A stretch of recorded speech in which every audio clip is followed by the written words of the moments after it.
იანვარში მიღწეული ცეცხლის შეწყვეტის შეთანხმებიდან ისრაელმა ღაზის სექტორზე ყველაზე მომაკვდინებელი საჰაერო იერიში მიიტანა.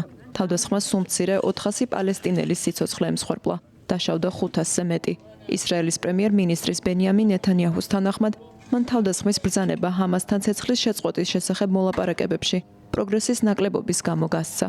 ისრაელის ხელისუფლების წარმომადგენლები ამბობენ, რომ ოპერაცია ჯერ არ დასრულებულა და პალესტინელებს ტერიტორიის ცენტრში ევაკუაციისკენ მოუწოდეს.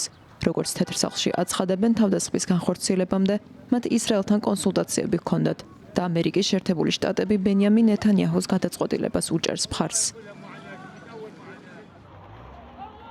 ღაზის სექტორზე თავდასასხმელად ისრაელისთვის მწვანე შუქის ანთების პარალელურად დონალდ ტრამპის ადმინისტრაციამ იემენში ჰუსიტი მეამბოხეების ჯგუფის 40-ზე მეტ სამიზნეზე ინტენსიური საჰაერო იერიში მიიტანა. გარდაცვლილია სუმცირე 53 ადამიანი. შეერთებული შტატების ოფიციალური პირები აცხადებენ, რომ უახლოეს დღეებში დამატებით საჰაერო თავდასხმები იგეგმება. ეს ახლო აღმოსავლეთის მიმართ დონალდ ტრამპის უფრო ფართო პოლიტიკის ნაწილია, რომელიც ჰუსიტების მთავარი მხარდამჭერის ირანის წინააღმდეგ ზეწოლის გაზრდას ემსახურება. მან 17 მარტს გავრცელებულ განცხადებაში ჰუსიტი მეამბოხეების ქმედებები ცალსახად ირანს დაუკავშირა და თეირანი გააფრთხილა, რომ დაჯგუფების შემდგომ ქმედებებზე თავად აგებს პასუხს.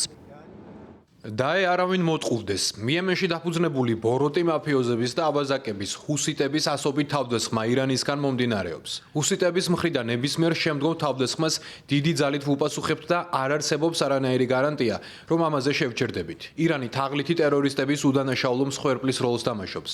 თითქოს მათზე კონტროლი დაკარგეს, მაგრამ არ დაუკარგავთ. ისინი კარნახობენ ყოველ ნაბიჯს, აწვდიან იარაღს, ფულს და უაღრესად დახვეწილ სამხედრო აღჭურვილობას. სადაზვერვო ინფორმაციასაც კი ჰუსიტების მიერ გასროლილი ყოველი ტყვია ამიერიდან ირანის და ირანის ხელმძღვანელობის მხრიდან თავდასხმა დაღიქმება. პასუხსაც ირანი აგებს.